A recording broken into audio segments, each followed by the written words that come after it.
Hey everybody. Looks Hey like we got a everyone, few looks like we got a few people here. Into the Weeds, Forest Friend. Awesome. into the weeds. Been a minute. How you doing? Glad to have everybody here. So I have got my book here, Kim's Lost Words. It's wanting to blur. Why does it want to blur it? Yeah, my filter is being weird. But so have you It's kind followed of much of the apropos though. Kim's lost words and it wants to blur it, right? right, yeah, especially after the book's actually been banned. Has it? Yeah, Amazon took it down. So the book is unverified. That's important that I'm clear about that before I read passages from it. The book is unverified. The story is that this was from a thumb drive where Kim kept her diary, and it was after her death held by a friend who recently decided to release it through this book.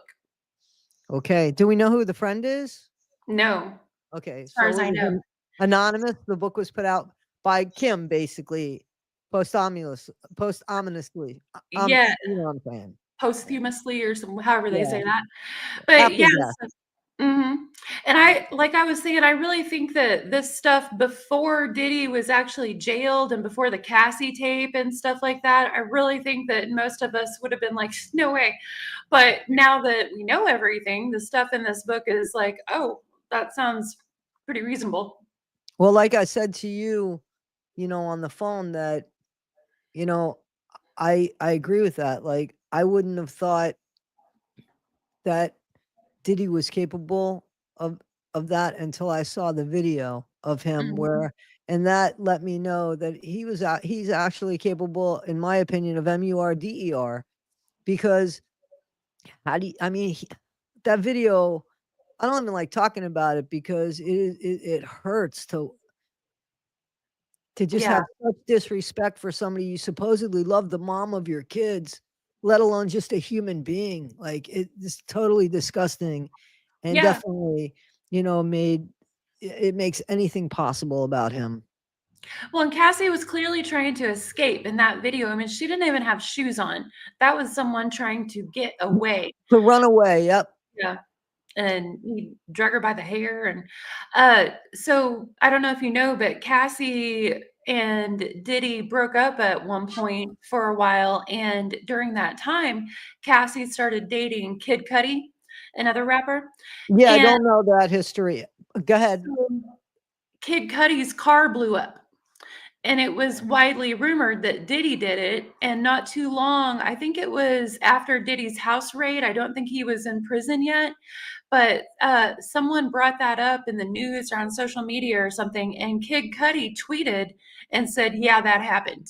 Diddy blew up his car." And he Wow. ended up deleting that tweet, but he confirmed it initially. And So isn't there something, I'm gonna have to walk away for 1 second to get my no pizza problem. before it burns, but isn't that it doesn't isn't there something, some sort of rumor, I don't know how true it is, with the Kevin Hart, not Kevin Hart, the Jamie Fox. Jamie Foxx, yeah, so he said that, and then he come out and said he was just joking.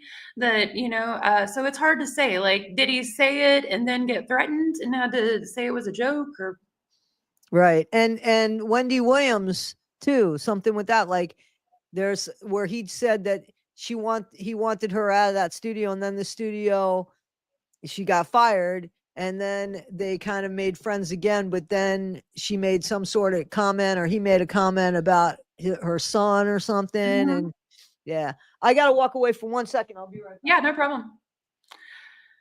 Wicked Sally, Tisa Tells. Oh yeah, yeah. I was watching Tisa Tells way back before I started a channel. Kid Cudi is from Cleveland, believe land. Go Cavs, nice. Pull up his car. American Gangster, Diddy's dad. Oh wow, mixed up with that.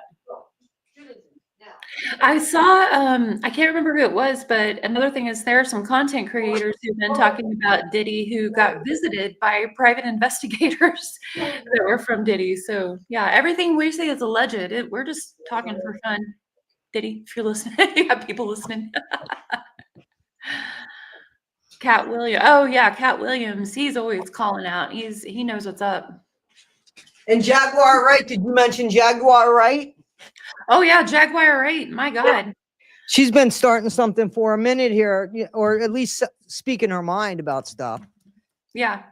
Well, and that lady, who was the lady that he shot in the face? And she's willing to have the surgery to have the bullet fragments taken out to prove that it was Diddy that shot her, not Shine. Shine actually went to jail for it. But Yeah. and J-Lo was with him too.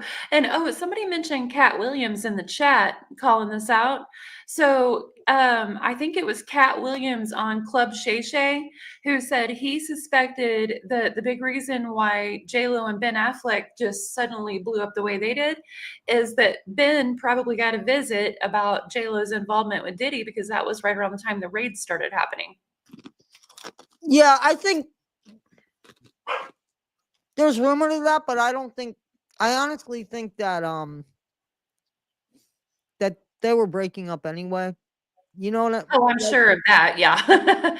But I wouldn't be surprised if it was hastened by Ben realizing that when J-Lo was with Diddy that, she knew about some shit. Well, not only that, but there was enough talk that Mhm. even if the FBI didn't come and pay him a visit, there was enough talk where he could look around and see that his kids would somehow be involved in this, and maybe this wasn't what he Yeah, wanted to bring on to his children, as well as everything. I think it was just another straw with them, yep, because I just don't think, as much as they loved each other, that wasn't enough for them, you know? yeah. So Well, Ben seems to have a thing for just bouncing between Jennifers. They're I saying think now. he genuinely was in love with Jennifer Lopez. I do. I think that love story, when it first began, I was rooting for them. I was hoping for them. And then when they broke up, I thought that they would always find their way back to each other, because I really think that they loved each other. And when they found their way back to each other, I was like, yeah, but it's not going to work any more than it wasn't going to work before, Yeah. And so that was just too bad. But at least they gave it a shot. They could say they tried, Yeah. So If they felt it, they went for it. Didn't yeah, work out. I agree. Hey, Cat Stroller. Kathleen. All right. You guys ready to hear a little bit of the book? Yes, please. Kim's Last Words, A Journey for Justice from the Other Side by Jamal T. Millwood for Kimberly A. Porter. Now, I don't know that Jamal is the friend that you were talking about, Toddie. I think was just the person that the friend gave it to produce and put out. So disclaimers. One of Kim Porter's final wishes was for this memoir diary to be made public. Out of protection for certain parties and their potential criminal activity, some celebrities, performers, and events have been represented with X's due to their highly explosive nature. At some point in the future, this information will be revealed to the public. Regarding Kim's sudden death and the mysterious illness of Al B. Sure and Jamie Foxx, evidence does exist that points to foul play and/or poisoning. Well, that's probably why Jamie retracted that, Tony, because the books mentioned what he said. Yeah, so how do you retract it? That's kind of weird to retract it now, but anyway, go ahead. Yeah. All right, chapter 1. And remember, y'all, this is written from Kim's perspective. Soon after high school, I started landing modeling jobs. I couldn't believe it. It was all happening so fast. I met my husband, father of my oldest child, and one of my oldest friends of my life, Al B. Sure. It was a whirlwind romance. I was only 19 when we married, and no, it didn't work out. Al is still one of my best friends to this day. Our son Quincy is such a talented and wonderful young man. At that time, I had no idea that my relationship with Al was going to introduce me with the man that I would spend the better part of my adult life with, a man whom I would love and cherish, but eventually fear and hate. I don't want to put the cart before the horse, but I will say, although I knew what was going on, I turned a blind eye many times. Here I have to tell this truth, unfortunately, because deep down I knew everything that was happening, but I lied to myself a lot. He was so charming, a wolf in sheep's clothing, a devil, and I fell for it. This story must be told despite the fact that it will hurt my children. I cannot hide it any longer. Sean Combs must be stopped. Oops, I skipped a page. I was born to loving parents, Jake Porter and Sarah Porter of Peach State of Georgia. And all through Columbus High School, where I graduated in 1988, I knew I was going to be famous. In the 10th grade, one of my best friends, Tina, said to me, "You won't make it here in Georgia." I knew if I really wanted to be famous, I would have to leave my hometown and my home, Georgia. That conversation was so important as I look now. It changed my life. I met Al while working in the industry. He was so dope and so charming, and I had a crush on him. We were married before I knew it, and Quincy was on the way. It was a little heated between us after we separated, but we got past that quickly. He was just a super dope guy, an amazing father. Though we separated, we are forever bonded through Quincy. Thank you, Al. I will always love you. When I met Sean, he was cool. I didn't think much of him at the time. He was just another guy at the label. Uptown was huge, and we were all living our best life, but Sean continued to lay on the charm, and before I knew it, we were dating. As a young single mom at one of the hottest companies in the world, life couldn't get any better. Then it did. My boyfriend was getting even bigger. He and Clive would hang out a lot, but I didn't think anything of it. I mean, that was his boss, and he was doing things bigger than most men even dare to dream. Then it happened. I mean, okay, I was a little bit of a freak. I really enjoyed myself with my partner, and toys are one thing, but I never imagined having a man I was dating asking me to use a toy on him. The first time he said he just wanted to experiment, try something new, I was grossed out, but he just kept begging. He said it would only be this one time, and he was just curious. I was only 20 at the time. I said, "What the hell?" I hated it. Gonna skip some gross details. I left him alone after that. I don't want to kink shame. I mean, there's nothing wrong with him asking her to do that. But apparently for her, that was the beginning of her realizing what was to come. Well, and I'm also eating, so I appreciate you not sharing those parts. You're welcome. You're welcome. Okay, Sean kept reaching out. I kept ignoring his calls. Eventually, in a few weeks, we ran into each other at an event. He came over and sat next to me. We were cordial. He flattered me by saying, "You look so amazing." I replied with a simple, "Thanks, Sean." I tried to get up to leave, but he pulled my arm. As I turned to him, he looked deep into my eyes and said, "Look, what happened between us was weird, but I really care about you. Can we?" He paused, and I tried to use this as my attempt to escape. I pulled my hand back and said, "Sorry, Sean, I have to go. Please, I think I'm falling in love with you. Can we talk?" My breath is taken away. Did he say he loved me? It was so fast. I wasn't aware of this as his manipulation tactic. Not yet. God, I was so young, so naive. He continued, "Let's just have dinner," and I fell for it. 2 days later, we went out for drinks at a lounge in lower Manhattan. The place was nice. Sean was really coming up and pulling out all the stops to impress me. He pulled out the chair for me. Back then, he was always a gentleman. He smiled and said, "Look," as he sat across from me. I hated it. I never want to do it again. Give me another chance. Over coffee in the morning, I decided to give him another chance. For the next year and a half, things seemed pretty normal. It was fun. Things were going great, and we were living the dream that I dreamt about through my youth. Sean and Clive were working on Bad Boy, and he had his first couple of artists. He picked up Craig Mack and then sometime rapper from the West Coast called Notorious B1 to help Chris develop. He was collaborating with the biggest names in hip hop to make it happen. This could not be more amazing. Then he asked me to do it again. It was insane. Sean said, "Baby, I can't stop thinking about it." "What the hell are you talking about?" I responded. Sean continued, "I just can't stop thinking about that night. It was amazing. Can you scream me one more time, please?"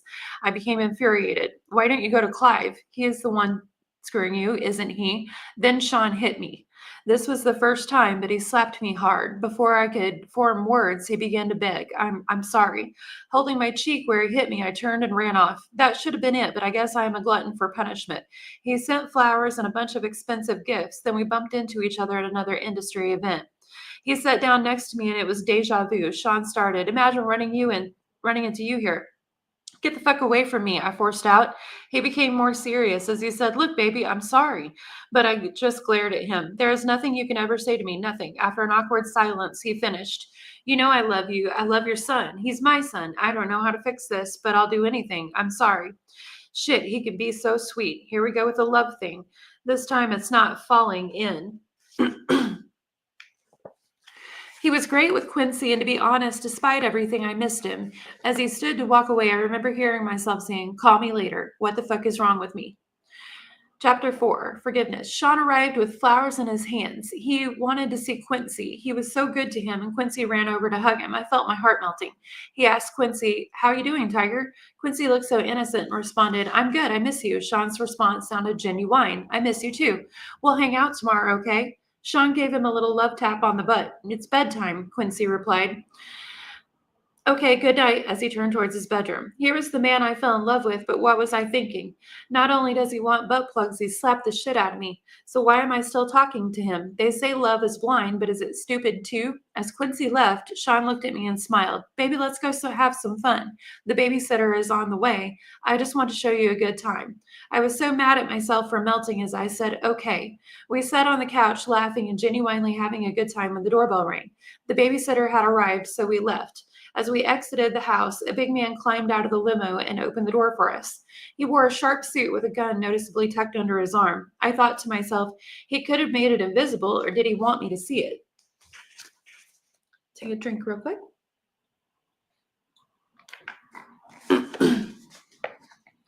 Despite my reservations, Gene was a sweetheart.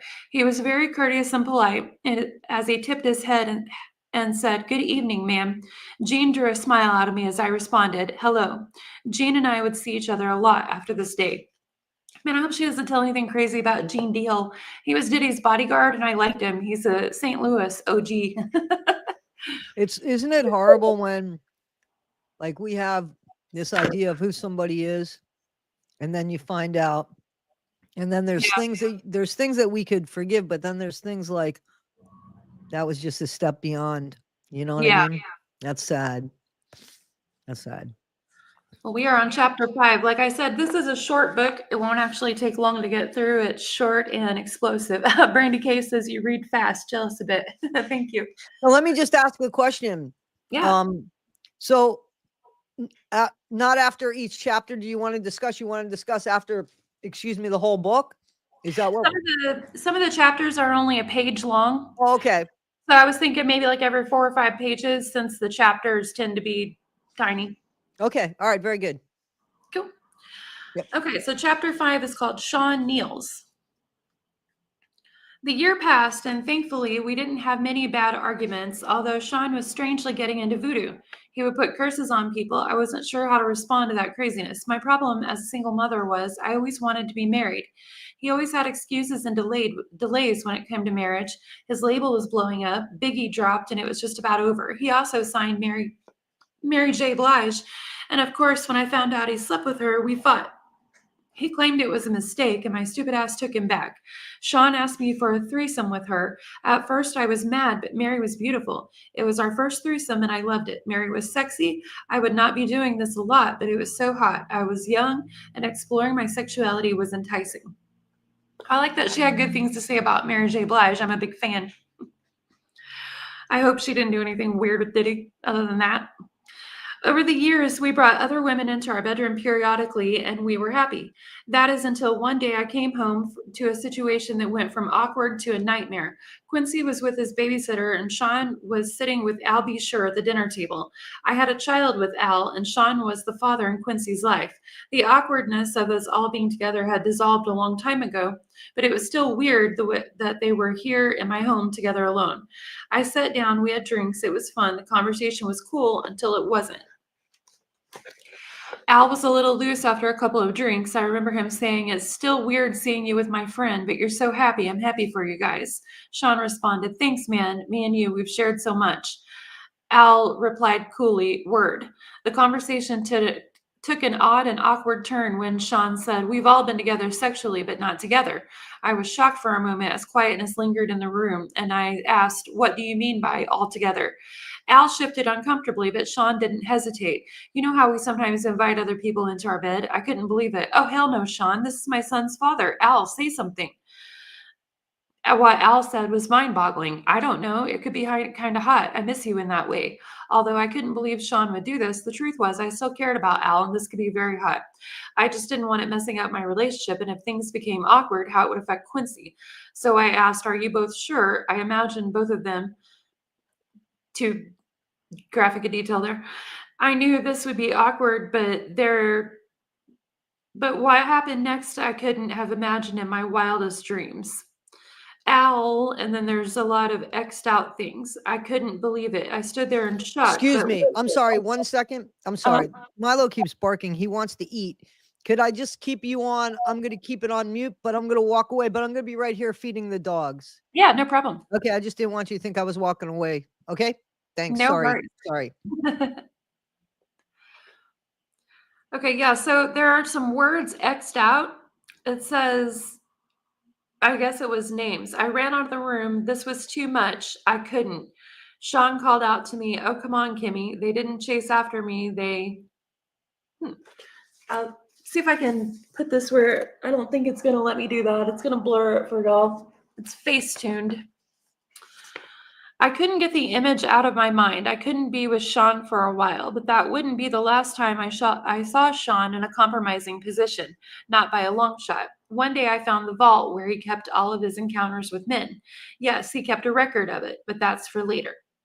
And again, there's nothing wrong with Diddy being bi or a closeted homosexual or anything like that.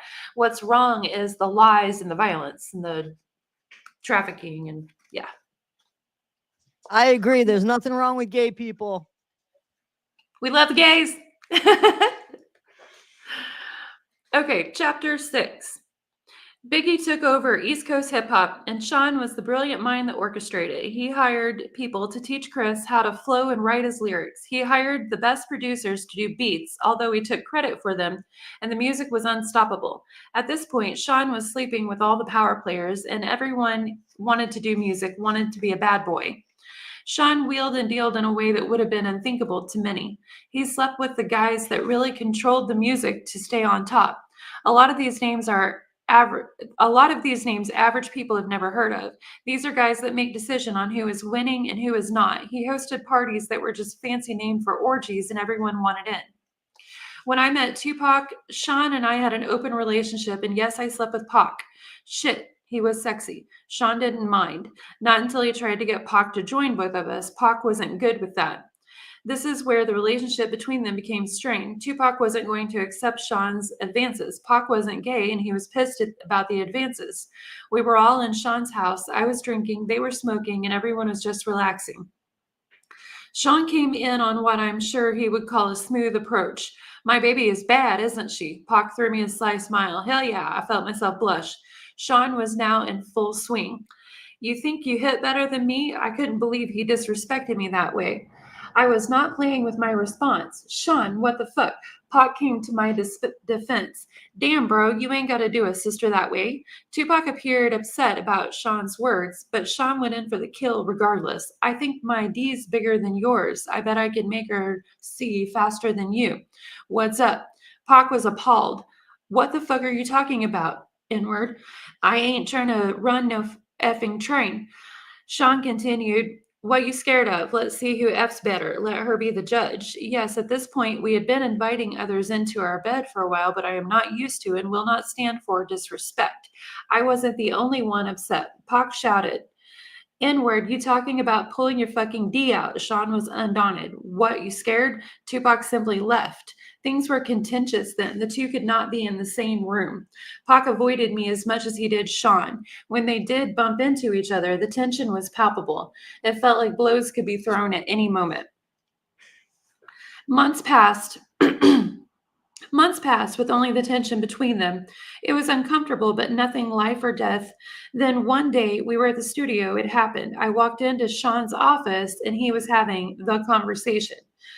Sean sat across from Jimmy Henchman. "Pac, don't leave that fucking studio alive."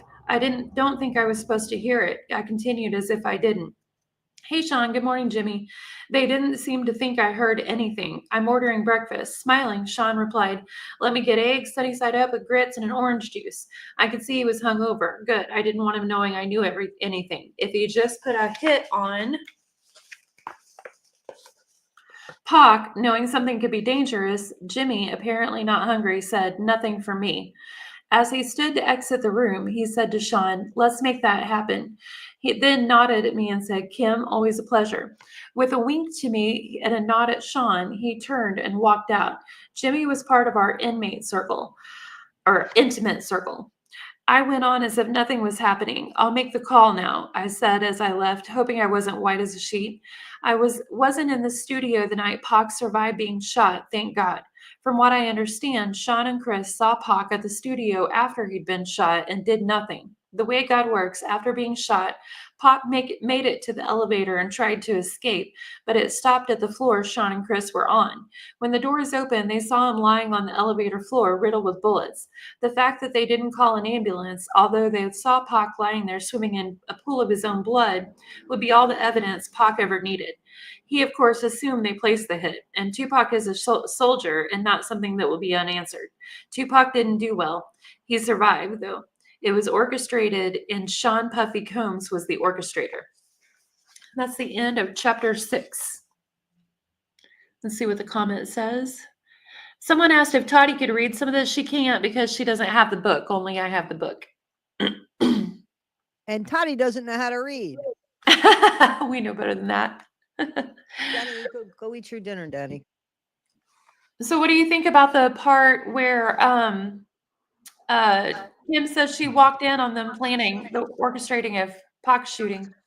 You know, I'm not too sure that I believe the book, because it's very convenient. I mean, it's possible, anything's possible, we know, but it's very convenient. I think some of this stuff is true. I think some of this stuff, I think here's the impression I get so far is that somebody's trying to tell her story. They want to tell her story.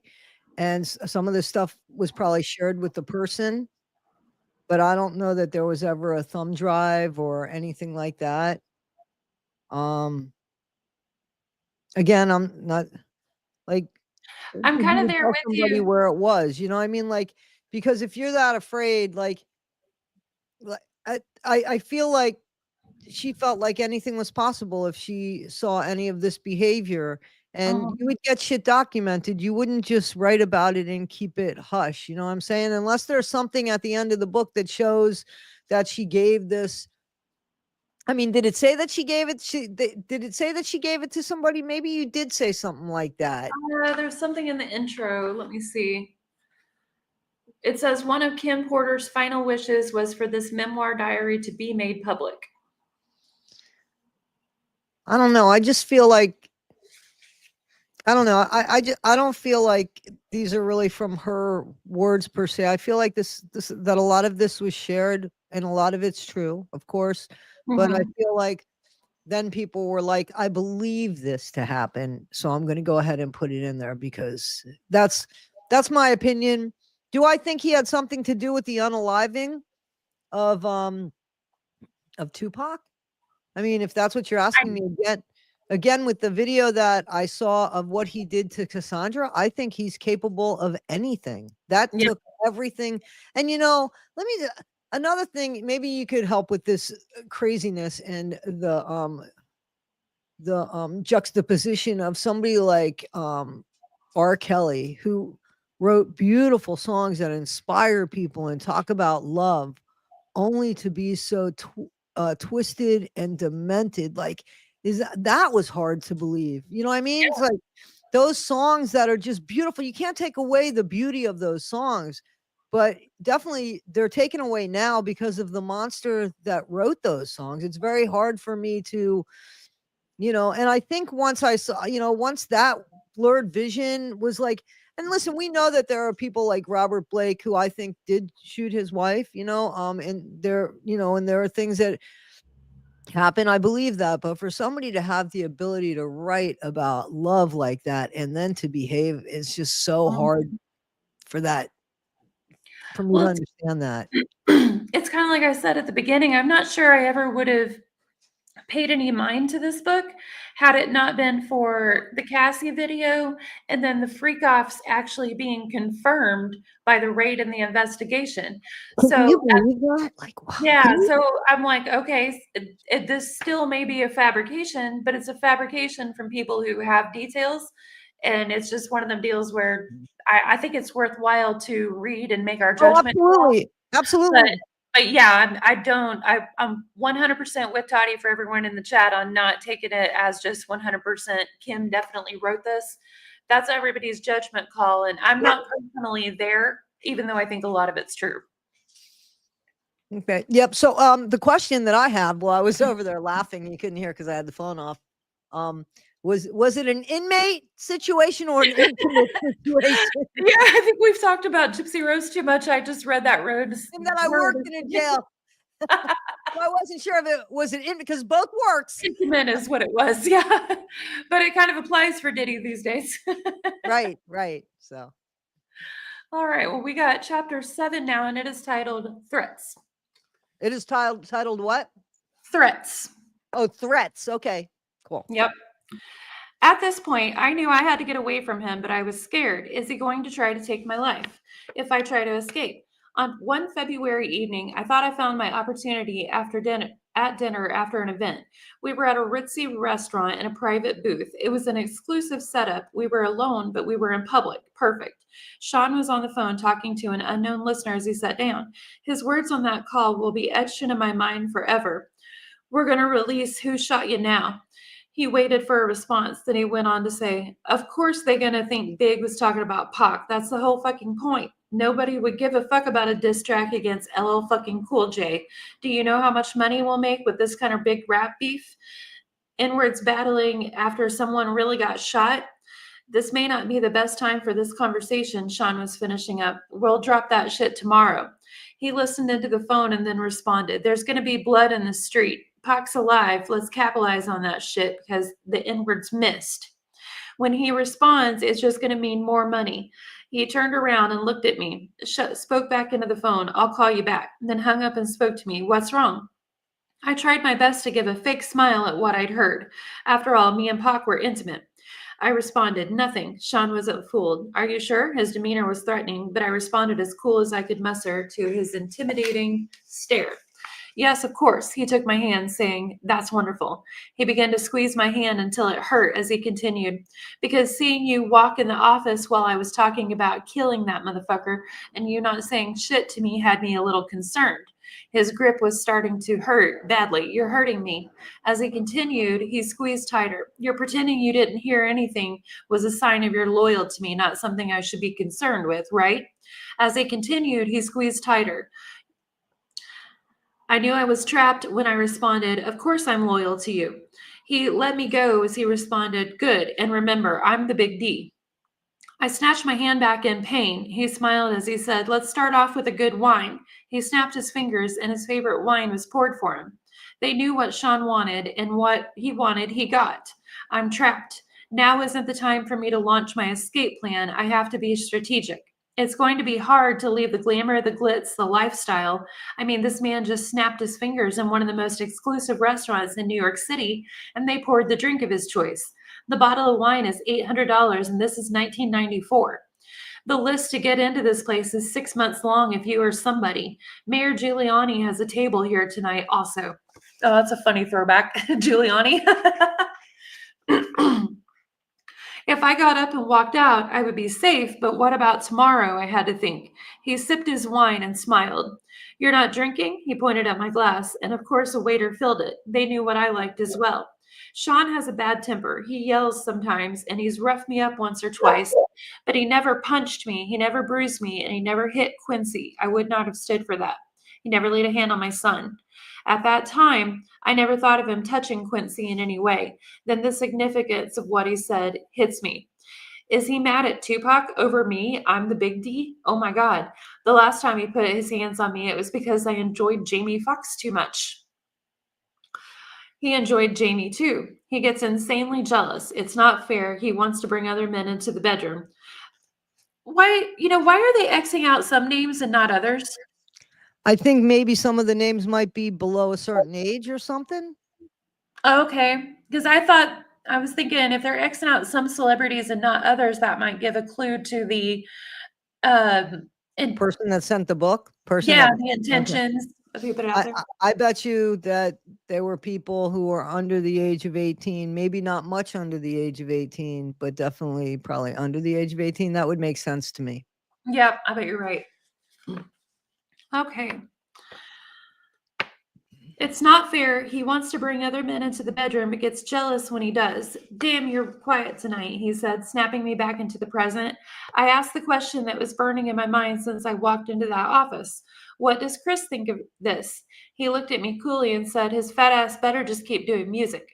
A third guest was escorted over by security. Sean motioned for him to sit. A waiter walked over to Sean Carter and asked, "Would you like something?" Carter responded, "No, thank you," then said hello to me with a smile. Smiling, I replied, "Hey, Carter," and took a sip of my drink. The Seans may share a bed together from time to time, but thankfully, I was never asked to join. Carter went on to speak to Sean. "I thought we were meeting in private." Sean replied with a nonchalant shrug. "I had something to discuss with her. It's fine. Go ahead." He wielded this kind of power. Carter shifted uncomfortably in his chair before continuing. "It's true, Chris and Pac were about to start their own label." Sean slammed his fist against the table, shouting, "Doesn't anyone have any fucking loyalty?" Carter, "Well, that's not happening now, right?" Sean peered at Carter with distrust. "Why the fuck are you so eager to share this with me?" "Chris is your man. Fuck, he brought you on, and you're stabbing him in the back?" Carter responded with indignity. "First, I'm tired of being that inward son. I need to come out from under his damn shadow." Sean smiled slightly. "Okay, I respect that." Carter kept going. "On top of that, this inn is making the move, and it should have been with me." Sean looked at Carter blankly. "Pac put Chris on. You know this. What's this really all about, Carter? Don't fucking try to play me." The Jay-Z of today wasn't born yet. This young Sean Carter was in over his head. Cornered, he had to spill it out. "I want his spot, ambition. Now this is a man I can work with." Sean made a grandiose gesture towards Carter. "Waiter, get this motherfucker whatever he wants." Carter smiled. "Thank you." Sean responded, "Honesty and ambition. We're going to make a lot of bread together." Carter ordered a drink. As he stated again, "Guess we won't be leaving with that in to do their own label now." Sean responded with his normal air of arrogance. "Why don't you let me worry about that?" I took this as my cue to escape. I told Sean I'm going to go ahead and get back to Quincy. Sean was wrapped up in conversation with Carter and barely noticed as he excused me. "Have the limo drop you off." So the Carter they were talking about the whole time is Jay-Z. His real name is Sean Carter. Okay. Chapter 8, I'm not even sure if I pronounced this word right. Kidada. I guess that's somebody's name. How's it spelled? Kidada. I don't know. You want me to look it up real quick? We're good. I think people won't. Actress, model, and fashion designer Kidada Jones was Tupac Shakur's fiance, and is the daughter of record producer Quincy Jones and actress Peggy Lipton. Being around other celebrities was just a part of life. Meeting Kidada was one of those events. As time went on, we became close. We hung out together, went shopping, and so on. It was about the same time I met Kimura. Those were the days, or so I thought. We always had girl talk, and the fact that she was dating someone I had previously been with wasn't a source of contention. We didn't get jealous of each other. It was just girl talk stuff. No, I did not become intimate with Kidada. Kimura was too jealous for that. Yes, Kidada knew about Kimura, Sean, and I all being together. Of course she did. We shared that kind of thing. We were open and honest with each other about almost everything. A true friendship, except I couldn't be open and honest about everything anymore. Sean made sure of that. Kidada and Pac were the greatest couple. She was always so cool and, yes, sexy. She was so beautiful and fun. Before all the tension and beef, we used to hang out together. It was always dope vibes. But with Pac shooting and the suspicions surrounding Sean and Jimmy, the vibes between Kidada and I weren't always perfect. Then came that night. Award shows weren't anything new for us at this point. We dolled up as the men groomed. We didn't choose what we wore. A stylist prepared our color palettes, a makeup artist did our makeup, and a hairstylist did our hair. This was just the way of things. We shared the best stylists in the business. Sometimes we would all go to the studio for an event to get our measurements taken, but this time Kidada seemed different. I felt like something was wrong, but when I probed her, she wouldn't say anything. The day of the event was here. We all would see each other inside. Even though Sean was my man, as far as props, I had nothing on Kidada. Being Quincy Jones' daughter had its perks, and superstardom was among them. Pac wasn't there, but when she saw us, she came over to our table. We sat around kicking it in a very dope vibe. Sean knew he was going to clean up at this award show. He had all but taken over the East Coast musically. With all the hits, there really was no way he wouldn't. Bad Boy is Hall of Fame stuff now, and Sean P. Diddy Combs knew it.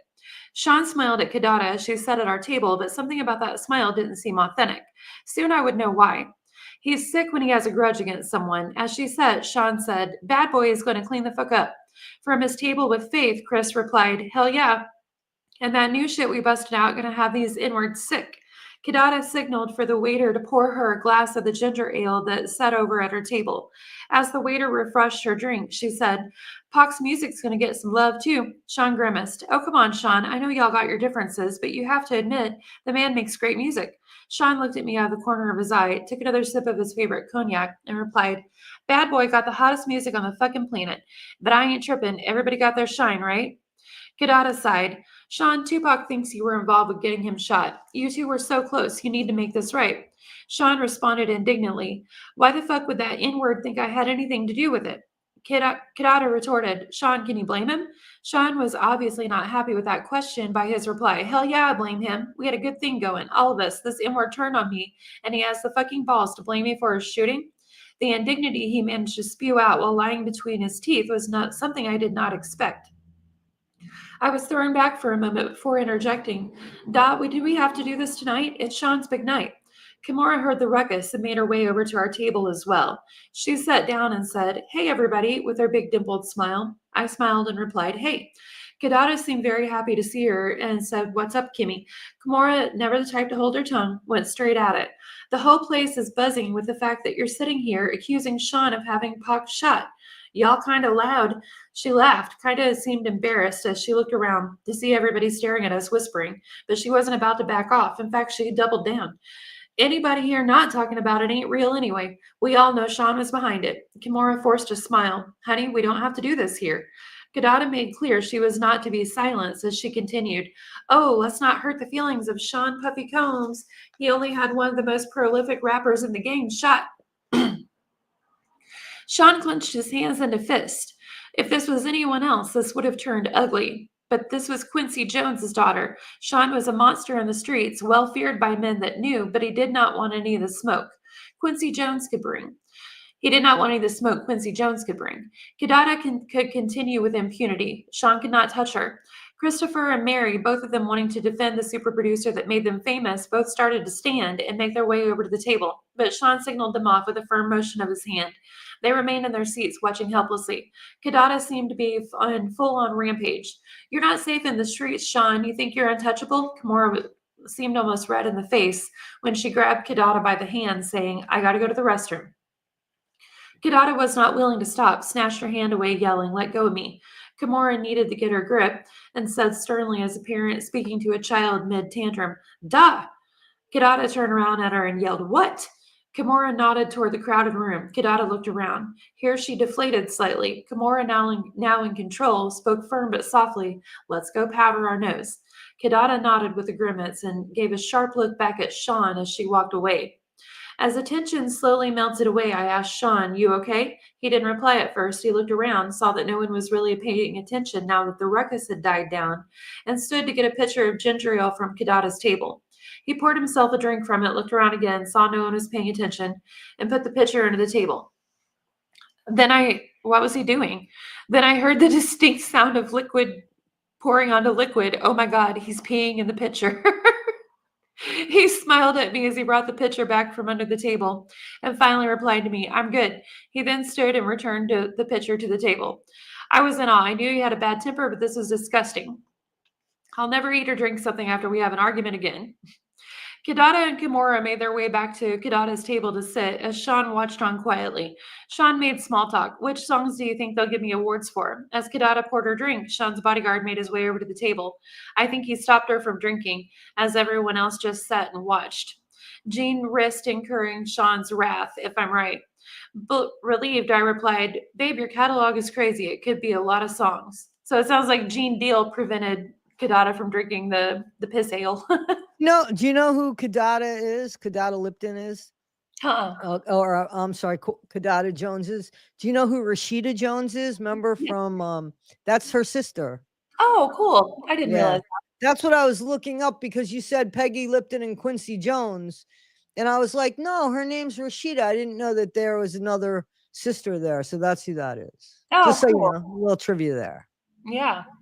That's the end of that chapter. I totally believe Diddy would pee in someone's pop. I totally believe that too. There's a few people asking things like about J-Lo and why there was no like abuse that she claimed and stuff like that. I I don't think think he did. abuse is something that is turned on and turned off. I think if there was abuse, then there was even abuse when he was a child, maybe with siblings or cousins or other people. I think that there would have been abuse. If she chooses not to speak about it, it doesn't mean it didn't happen. Well, in that weird documentary that she made about, The greatest love yeah, song never told. Yeah. yeah, she made the movie and the documentary and all the other stuff about it. And then in an interview on one of those deals, she talked about, she didn't call it ABUSE. She said that she has been treated roughly and with disrespect and put in positions that she never could have imagined. I think, personally, in my opinion, I think she hints at it. I think she's too terrified of Diddy to ever tell the truth. Oh, I think so too. And I think that there would be things that she would be ashamed that she Oh, had I'm sure. participated in, Well, that was especially. Diddy's MO apparently, was to get people in compromised positions and videotape them, just Yeah, Jeffrey that's, Epstein style, so yeah, then you could control them with it. yeah. I think that, yeah, I think that that's very much the case. And I think the videos were also used for his pleasure, but Oh, also used as tools to leverage. J Lo could have used her platform to help so many. I agree 1,000%. yeah. Mhm. It saddens me, but I can imagine going up against him. Like, you know what I mean? Like Jaguar Wright's been talking about him for quite some time here. And she Mhm. has. And Cat Williams has spoken about him too, but I think Jaguar Wright, in my opinion, has been the loudest. Yeah. And that's the one brave woman, because you know what I'm saying? Like he was Mhm. a powerful guy. He was a very, very powerful guy. And He then you also have to ask yourself, I'm sorry. Go ahead. you're No, no, go go ahead. ahead. Ask ourselves what? Like here's a guy who has daughters. And again, it's that disconnect. How do you not understand that these are people's children's too? Like he has sons and he has daughters, and he has now it's coming out that he has ABUSED physically and actually to children as young as 12, 13 years old. Like, Yeah. how do you, and I'm not just talking about him, because there's serial MURDERERs. And it's like, how do they go home and act like everything's normal after that? Like, there's got to be something that is just not working in their head or heart. I don't understand it. I'll never And understand it. I don't know how, but it seems like Diddy still wields power even though he's in prison.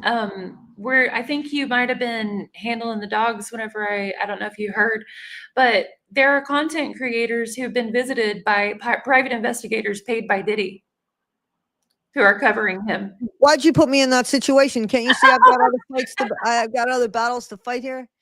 He I don't agrees have a about problem. enough. Yeah, yeah. Well, I don't have a problem with that, but I do think that there isn't power. Here's what's very hard for people to understand, and they really do, I think, need to understand it, is that there is not a machine that runs a jail. There's not a machine that runs a prison. Right now, he's in jail. He hasn't been sentenced yet. He's not in prison. But it doesn't matter. And as you guys know, I mean, I don't know if you know this, but you do know that these facilities were they just went through a strike, and that the prison officers actually did a walkout, and for a few days there wasn't people really. They had just kept the inmates in their cells. I don't Are you aware of that?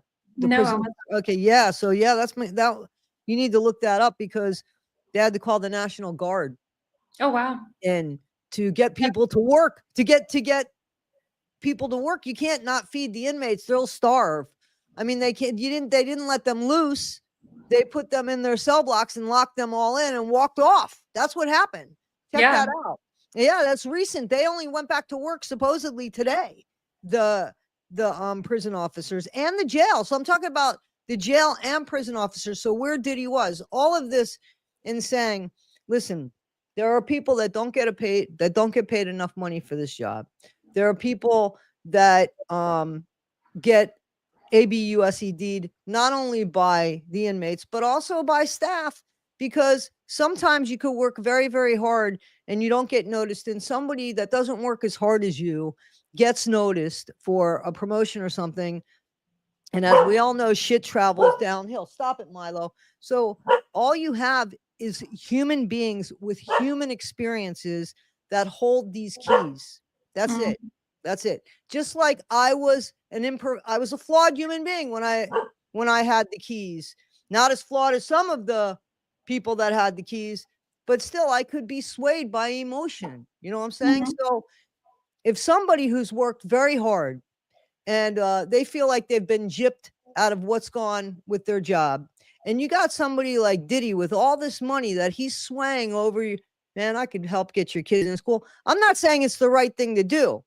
I'm saying that because there's no machine running, that jail is only as strong as the weakest deputy, as the Yeah, weakest CO. So that's a things real good do point. happen from the things that shouldn't happen, they happen. It's Mhm. real.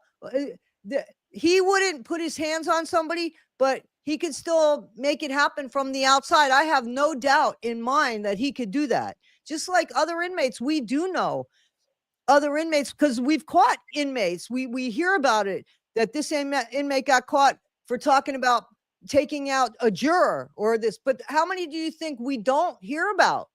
Yeah. Well, So apparently Diddy's really jealous. We keep hearing of all the attention Luigi's getting in that same jail. yeah, Luigi's got a nicer smile, I think. Definitely. I don't think that Luigi, I can understand where people find a soft spot for Luigi Mangione. And I mean I can understand it because he's looked at more as, I guess, a vigilante per se, and everybody can relate to a bad experience, getting ripped off at the doctors, getting not being cared for, their families not being cared for, and all of that. Well, And way it's too not the many way of to us. handle something. Don't get me wrong, not the way to handle something, but they find a lot more reasoning in that than somebody who had the whole wide world. Yeah. Well, way too many of us can think of an example of someone who's died while waiting for an insurance claim. Like that many, not as many of us who can should be able to think of someone who that's happened to, but it's so common, you know? And we work for our own insurance companies now. We're the ones that make the phone calls. As sick as we are, Yeah. exhausted as we are, we're the ones that make those phone calls. And it's ridiculous. We pay a premium to live in a self-serve country. That is a true statement. All right. So, chapter 9 is going back to Cali. We're halfway through. We had a wild night. It was after one of Sean's infamous parties. Everyone was there. We not only had threesomes, but we swapped partners. Our life was crazy, but I got to do things with Sean that I would never have been able to do with a straight man. Sean cared about me, but it was becoming more and more obvious that he preferred men. I was beginning to think I was there more to cover his wild desires than because he really wanted to be with me. He was like Caesar, every woman's man and every man's woman. But truthfully, at that stage, I was becoming okay with it. I woke up and left the bedroom where I was with Jada Pinkett, and Sean happened to be coming out of the bedroom with XXX and Will Smith. The Yes. family affair. Yes, the family affair. This is another one of those instances where we've got names X'd out right alongside That's famous why I'm names. saying So it's a family affair. It seems like the kids might have been probably allegedly and for educational purposes only. someone young. That'd be X'd out. Yes, XXX attended the parties from time to time. I could see him and Will kind of snuggled up on the bed together. I was grateful I wasn't asked to join in that room. I didn't really like XXX. Sean smiled when he saw me. Good morning. Here at the orgies, he wasn't very affectionate. He didn't have to pretend, but he couldn't walk straight. I knew how he felt, literally. We've had sessions playing with each other. I wanted to be home before Quincy woke up, so I told him, I'm getting ready to go. He responded, let's have a cup of coffee first. This meant he wanted to talk. I didn't know what it was about, but in situations like this, I didn't really have a choice. He was becoming more violent when he didn't get what he wanted, and I didn't want to fight. So I sat down. Before we started talking, XXX came out of the room. Sean was wearing boxers. XXX was in his birthday suit. XXX addressed us, "Good morning." When he turned around, in order to close the door, there was a dried stain on his back. XXX walked over, pulled a chair out, sat down next to us, and lit up a blunt. Sean stretched, smiled, and said, "This East Coast, West Coast beef is more lucrative than I thought, but it's getting dangerous." XXX responded, surprised. "Business first thing in the morning? Damn, you on it. But you know you don't got nothing to worry about. You got a pass, Daddy." XXX smiled coyly. Sean apparently had something to talk about with him as well because he said, "I can't protect everybody, especially if someone is no longer going to be on my label." It was apparent X was taken aback by this turn of events by his reply. "Sean, are you saying what I think you're saying?" Sean continued, "It's taxing on my resources to protect people. Someone that isn't 100% on my team can't get 100% of my protection. What the hell is going on here? What does Sean want from me? The morning is turning out to be way more than I expected, and I have to go. Quincy will be looking for me." Meanwhile, X apparently wanted clarity. So to be clear, if something happened, X made a quotation marks with his fingers to one of your artists that was leaving your label anyway, it would be considered, he makes another set of quotation marks, out of your control. Is that what you're saying? Wait a minute, can they be talking about Biggie? Is Sean saying he won't have to protect Biggie? At this point, I was too young, too naive, too hungover to understand that this was not lack of protection, this was a hit. Where did this come from this morning? But an older, wiser me understands now that I did not comprehend all those years ago. Sean was just getting to the real reason he had X there. The world was about to lose Biggie. X laughed. "You a cold motherfucker." Sean said, "Why the fuck should I protect someone that isn't going to stick around? I made him. That end should be worshiping the ground I walk on." I was thinking Sean's ego is really rearing its ugly head and I wanted to get out of there, but instincts told me I needed to tread carefully. So my next move had to be calculated. I didn't really want any part of this, not even implicitly, but I was dragged right in the middle of it.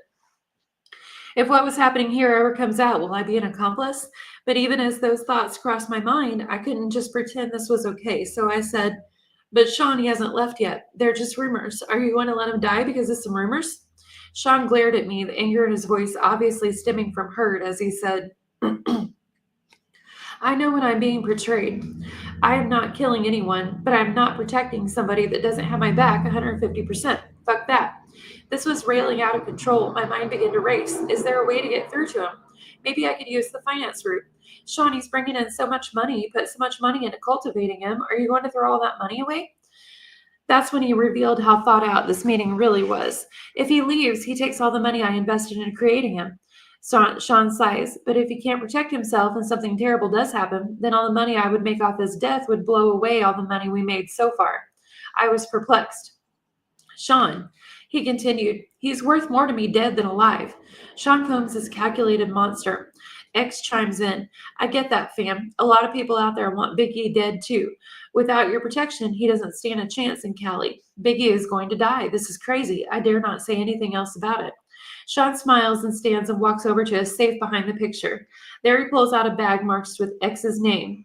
He turns to X and says, "That's why you're worth your weight in gold. You understand me. Here's a little something for you to take care of my people." X smiles. "Sean, I love you, baby. You know I got your back. Your problems are my problems. I'll make sure to have my people take care of your people." I need to get out of here. This is crazy. I attempted to leave again. "Sean, I want to go get Quincy before he wakes up." Sean looked at me, responding, "It's getting late. Give him a kiss from me." I'm going to get out of here. Thank God. X always with something to say says, "I'd love to meet the little tyke sometime. Not a chance in hell," I thought. Something about this guy creeps me out. I made my exit. Next chapter is called The Lies You Tell. At this point, the relationship between Sean and I had been off and on for quite a while, and we were off at this point. He had put his hands on me again, this time for something that didn't even happen. It was all in his head. When the phone rang, I picked it up anyway. "Hi, Sean." He sounded trepidatious as he said, "We've been broken up for a while this time." "Yeah," he continued. "I don't want anyone to know about my proclivities." I replied, "So you don't want people to know about you being gay?" Sean exploded. "See, that's why I fucking lose control on you." So I just plainly stated, "Goodbye, Sean." "Wait," he screamed. "What, Sean?" "I'm sorry, okay?" "You're always fucking sorry." He took a deep breath. "I have to do something to cover myself." I sighed. "Do whatever you fucking want, Sean." When When you see this in the news, it's not real. This made me calm down a moment. What could he be talking about? I'm only doing it for the press. Doing what, Sean? After a long pause, he continued, She knows what this is. She is just pretending to cover me. Sean, what the hell are you talking about? Another pause. Publicly, I'm going to be dating someone else, a video girl. I laughed. Why would you do that? I have to cover myself. I was getting mad. I was actually angrier at myself more than him. Why was I getting jealous? I sat there actually comparing myself to video vixens in my mind. They are thick, but look at my body. Does he prefer them light skinned, big butt girls from videos? I calmed myself. No, I know he likes men any damned way. I regained control. I asked, Why the hell are you telling me? He sighed, I wanted you to find out from me first. Like I give a shit. He came at me with his favorite line, You know I love you. It was getting old. I could only think to myself, Here we go. Love is a big, strong word. I'm tired of him throwing it around and using it when it fits his needs. He's using it while he's sitting here telling me about dating someone else. I replied, You don't hit people you love, Sean. Love doesn't hurt. He sucked at his teeth as he responded, Come on, are you serious? That's just for children. We aren't in fucking high school. Sometimes things happen. That doesn't mean I don't love you. I wouldn't hit you if I didn't. Wait, that sounded wrong. You said exactly what you meant, Sean. He took a breath. There was an awkward silence. The fact that I was still on the phone and waiting for him to speak meant he had the power. He was more cautious as he continued. He didn't want to lose the power. Kim, no one that I don't care about can bring that kind of emotion out of me. I wanted to say, Is that how you talk to dudes after they use plugs? But there's a line I dared not cross. Instead, I said, You say that while you're publicly dating some other woman. That's just for public. I was done. It could be heard in my voice as I said, Whatever, Sean, do whatever you need to do. Leave me alone. I'm never giving up on us, he cried. I responded to that emotional control attempt with as little resolve as I could muster. I didn't believe the words that came tumbling out of my mouth. Sean, there is no us anymore. Goodbye. Tell Quincy I miss him, he threw out. Goodbye, Sean. I hung up. Manipulative bastard. Okay. Chapter 11 is Mo Problems. MO? Yep. For a while, I was actually happy to see Sean gone. I was getting older and the sex parties were out of control. It was getting time for me to slow down. Quincy was getting older. I knew that if I kept going, rumors circulating were eventually going to find a way to get back to him. What will he think of me? Chris is about to take his trip to California. I didn't know exactly what was going to happen out there, but I felt like Tiana Wallace was about to be an orphan. I knew I didn't want any ties to that. I don't know who Tiana Wallace is. I could look it up if you want. How do you No, spell it? Go ahead. That's okay. People probably know. I think it might be Chris Wallace's daughter. Chris Wallace, the news person? No, a different one. Because you say Chris Wallace, I'd say the news guy. Yeah. Right? Yeah, but I think there's one hanging out with Diddy too. Okay. Not the same one, obviously. Yeah. As I was sitting here contemplating all of this in my robe, sipping my wine on this Friday evening, my doorbell rings. I was not expecting company. I opened the door and found Sean. My heart skipped a beat. I was shocked but recovered quickly. I forced a smile and told him with slightly slurred speech, Hey, come on in. Shit, I am way more intoxicated than I thought. Sean entered looking around suspiciously, then turned to me and smiled, saying, You haven't been returning my calls. I just want to make sure you're okay. I'm fine. He obviously was not here out of concern. He was checking to see who was here. Sean was controlling like that. Yes, even though we were not together and even though he was dating someone else. He started to make his way to the living room. I attempted to put a quick end to the visit, but it came out a little more directly than I intended. So since you see I am fine, you can let me go back to bed now. Part of me wanted him to stay. As he entered the living room, I was forced to follow. Sean was very direct with his next inquiry. Is someone else waiting for you? No, but Sean, we're not together. We're dating someone else. I can F whoever I choose. With this, Sean became irate. He fiercely slammed me to the ground. Then he pulled out a 22 and set it on my end table. He turned to me calmly. I was scared. My voice quivered as I pled to him. Sean, please stop. Quincy is here. How did we get here? How did we get to the point where he was in my living room threatening me with a gun? He knelt on one knee, got right in my face to say, You're mine. You don't have a choice in that now. I can't live without you. He stood up, composing himself. I was terrified as I whispered, Sean, that's not love. Sean picked his gun up and cocked it. He looked at me almost thoughtfully and asked, Have you ever heard, if I can't have you, no one can? Sean, please don't. Please, Quincy will hear. Sean smiled and put the gun away, saying, Oh, this is just for dramatic effect.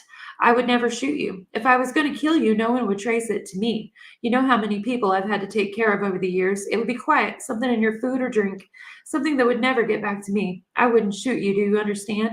I could only nod, tears flowing down my cheeks. He looked at me thoughtfully. As he reached down to help me up, I could do nothing but agree. He's a terrifying monster. Now he wanted to smooth it over and I had to go along with it. What else could I do? Listen, baby, I don't ever want to hurt you. You know I really love you, or I would have moved on. Thinking about living my life without you is just too hard. If someone ever tried to hurt you, I would kill them. My back hurt from where I hit it on the coffee table when he shoved me.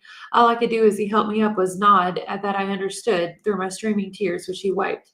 He looked towards Quincy's room. Let me say good night. No, Sean, please, thinking quickly, he has to get up in the morning. Sean looked at me with an unreadable look. He was studying me. Okay, I'm going to go. Nervously, I walked him to the front door. This is over. Thank God. He kissed me, and I didn't want him touching me, but I couldn't refuse. Kiss Quincy for me. I tried to keep my composure as I replied, Sure, Sean. He opened the door to leave. The bodyguard that was waiting outside escorted him to the car. This was far worse than I realized. Why would he need a bodyguard at my front door? How was he anticipating this to go? After I shut the door, I had another drink. For tonight, the nightmare was over. I sipped on my wine and cried. The next day, he sent me dozens of flowers.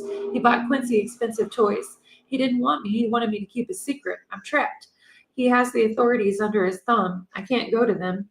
This is like a gangster movie. How high up does his power go? How far is his reach?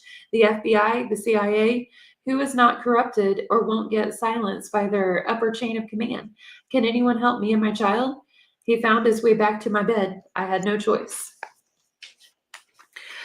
Something that's interesting about that, did you ever see the interview? There was this man, I believe it was during Trump's first term. This man was caught outside of Mar-a-Lago acting psychotic and had a gun. And whenever they took him in and interviewed him, he started saying the stuff that everyone thought was crazy. He was like, I've been a sex slave for Puff, and I had sex with him and Cassie both.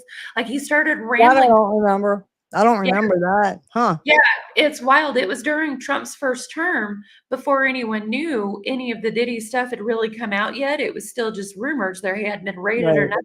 Right. Everyone thought this guy was nuts. And he's what I thought of when I first come across this book was, yeah, we all thought he was saying weird stuff. And a lot of the stuff in this book seemed out there. But like you said, even if it didn't come from her, a lot of it is just so believable. It's either intentionally wrote to be believable by someone trying to hurt or someone who heard enough of the narrative at the time, I would think. Supposedly there's a document about that. That's what Brandy K says. There's a document, I guess, about that. That's 4 hours long. A document or Documentary, I a think. documentary. I want to see it. I would want to see that. Yep. Yeah, a few people are asking about the person who was interviewed. I'll put up a link in the description after this live is over for anyone who wants to watch the video of him talking about it as he's being interrogated. But Yeah, okay. I always thought that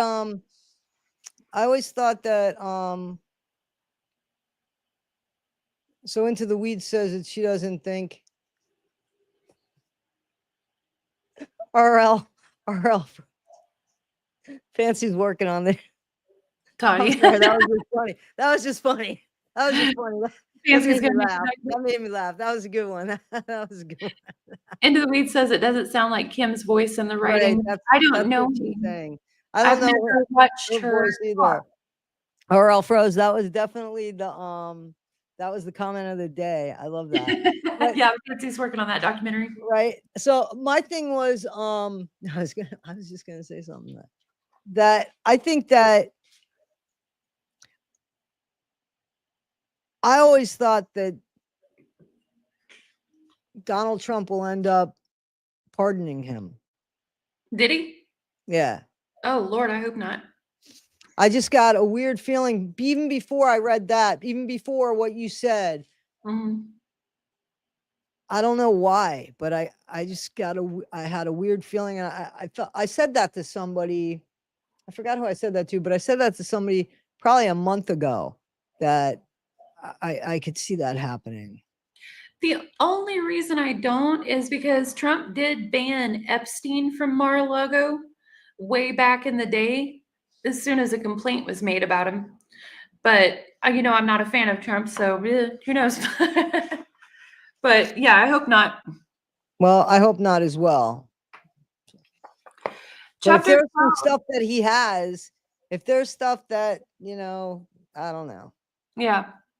Yeah, the dude who was caught outside there, like he wasn't a Mar-a-Lago club member or anything. He was a person trying to sneak in. That's why he was caught and interrogated when he started saying all this stuff about being a sex slave for Diddy and Cassie. It was weird. Chapter 12 is called A Mama's Love, and that's really interesting because there's been a lot of allegations and rumors that Diddy's mom groomed him. Or I don't think I could say that on YouTube. I'll probably have to go in and mute that. Well, I mean, it's far enough into the stream that it shouldn't. Might be okay. Yeah. Cool. Okay, chapter 12, A Mama's Love. The calamity that ensued behind the death of Biggie shook the East Coast. It rocked me as well. Sean could have stopped it. He was complicit in it. He was a contributor. He knew it was going to happen and didn't stop it. This was his friend. No, they were not nearly as close as Sean would have the public believe, but still.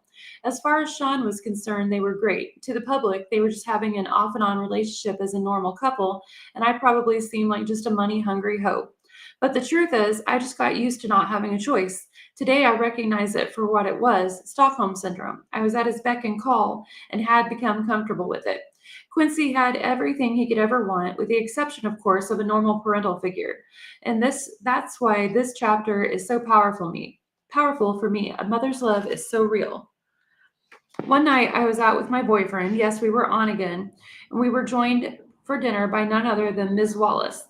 As Sean looked over as security allowed Ms. Wallace to approach the table and sit. Ms. Wallace spoke with a smile. Hello, Sean. Hi, Kim. I smiled the best I could. What a situation. For all intents and purposes, she is sitting with her son's killer. I hope my voice didn't betray my feelings as I said, Hi, Ms. Wallace. Sean smiled also as he said hello. What can I do for you? When I got your call, it sounded urgent. He was able to appear as if he was smiling warmly. This was the creepiest situation of my entire life. She looked at Sean with pleading eyes. I know this isn't your problem, but things have gotten kind of hard. I was hoping you could send some of the money that Chris made with you this way. Sean shook his head. That's not something I can just do. There are attorneys and accountants. Can I maybe help you out with a little something to get you past the hump? Sean reached into his pocket to dig for his wallet. I haven't even seen how much Chris left. It's going on 2 years. Just how long is this going to take? Sean sighed as he replied, These things are difficult, Miss Wallace. I don't know. The attorneys don't make this easy. She pushed further. I don't understand what's so difficult. He worked for you. He made his money. Where is it? Sean shook his head as if saddened by what he was saying as he continued. It's not like I can just give you his money. You're entitled to certain amounts, and they are trying to figure out what that amount is. I don't mean to sound cruel, but it wouldn't be fair for me to just give you tons of money. You got rich off my son, and now you're keeping all his money? Sean kept his cool as he replied, I'm afraid business isn't that cut and dry, Miss Wallace. I paid for publishing, publicity. I mean, in all actuality, if I'm going to be straightforward, Miss Wallace, Chris probably owed me money. I won't know until it's all worked out. The anger in her voice barely overshadowed the pain, or perhaps it magnified as it uttered the words only she could muster. You bastard. Sean didn't flinch. He just said, Look at the contract. I am honestly trying to get him as much as possible out of it, but I have investors. I just can't take money that doesn't belong to him and start giving it away. She exploded in response. You know good and well, Chris didn't know you a damn thing. Sean stared her straight in the eye unwaveringly and said he would have started making a profit after a few years. His money, until his album sales paid for studio time, music videos, publishing, and marketing, would have come from doing his own shows. I'm sorry, but he isn't here to make that money. I miss him. Her response was deadpan. Did you kill my son? Momentarily, Sean was stunned into silence. She asked again, her voice quivering, Did you? He started, Ms. Wallace. She would not be redirected. Answer the question. I was not used to seeing Sean in the defensive. No, of course not. She looked at him with spite, anger in her voice enough to send shivers up my spine as she replied with the menace only a mother can. I don't believe you, Sean. Sean looked at her with sadness that I knew in my soul to be fake, although looking at him without context anyone would believe him. As he replied, I'm sorry to hear that. Today I knew he was able to muster that false sincerity because he's a sociopath. Back then, I thought it was compassion. With no more words, Miss Wallace stood up and left. Sean watched her exit with disbelief. Not knowing what to do, I placed my order. That night was a long night. I feared for Miss Wallace's life. Sean is most dangerous when he feels threatened. No, she could not physically threaten him, but this threat was very real. If she goes public with her accusations, Sean's image would be damaged. I have felt for myself the extents he will go through in order to protect that image. So that was about Biggie Small's mom, not Diddy's mom. Right, right. Okay. Chapter 13 is Have Some Faith. The You fact of the gotta matter, have faith, baby. Go faith, ahead, faith. sorry. The fact of the matter is, Sean was a complete control freak. He was absolutely the worst. But of all the things he did for control, this might have been the most despicable ones. We were in Bad Boy office one evening, sitting in the lounge area, enjoying a meal. Sean was smoking one of those big cigars he likes when Faith entered and sat down with us. She seemed relaxed and said, "Hey guys." I smiled. I never had a bad vibe from the marvelous Faith Evans. We never talked about the wild time the three of us shared at one of Sean's parties. I gave her a hug. "Hey girl, what's up?" Sean smiled and asked, "Hey, what brings you out?" She addressed him, saying, "Look, when you asked me to hook up with Chris, I understood. You needed to control him. I felt honored that you would choose me to monitor one of your most valuable assets. Chris is sweet." Sean laughed and said, "Honestly, I knew you would be good, make that big man feel loved." "I don't feel good about all this, Sean." Sean got that look in his eye before he blows his top. Faith saw it also and treaded carefully. "Sean, you know I'm loyal as they come." He leaned forward, unintentionally threatening, and said in a low tone, "Yeah?" "But Chris, Sean and I had a child together." Sean leaned back. He let out a deep breath. "I'm going to take care of you. You're not like Chris. You're loyal." Faith had a tear in her eye as she responded, "He didn't have to die." This is getting very touchy. Did she know? Did she suspect? Was this her trying to find out if Sean intentionally killed Biggie? I wanted to ask, but of course there was no way of doing that. This is so crazy. Sean sighed and replied, "He didn't. Don't get me wrong. I miss him, but he was leaving me anyway. No one cares about my pain." Classic narcissist Sean. It's all about him. I was sickened for a moment, but his next sentence made me feel for him anyway. I wanted to share all this with him. He was my man. Faith couldn't hide the anger that flared in her eyes, but she knew who she was talking to. She was careful as she spoke. "Sean, you have your friends you share things with." Sean sat forward, this time with malicious intention, as he queried, "What the fuck is that supposed to mean?" "Chris had no one, only you." Sean lost it. "That fat fuck and that other piece of shit I had you fuck." I interjected while in shock. "You had her fuck Pac?" Sean glared at me as he answered, "Yes, Pac. Those MFers were going to try and start their own label and compete with me. Me, after all I did for that fat fuck.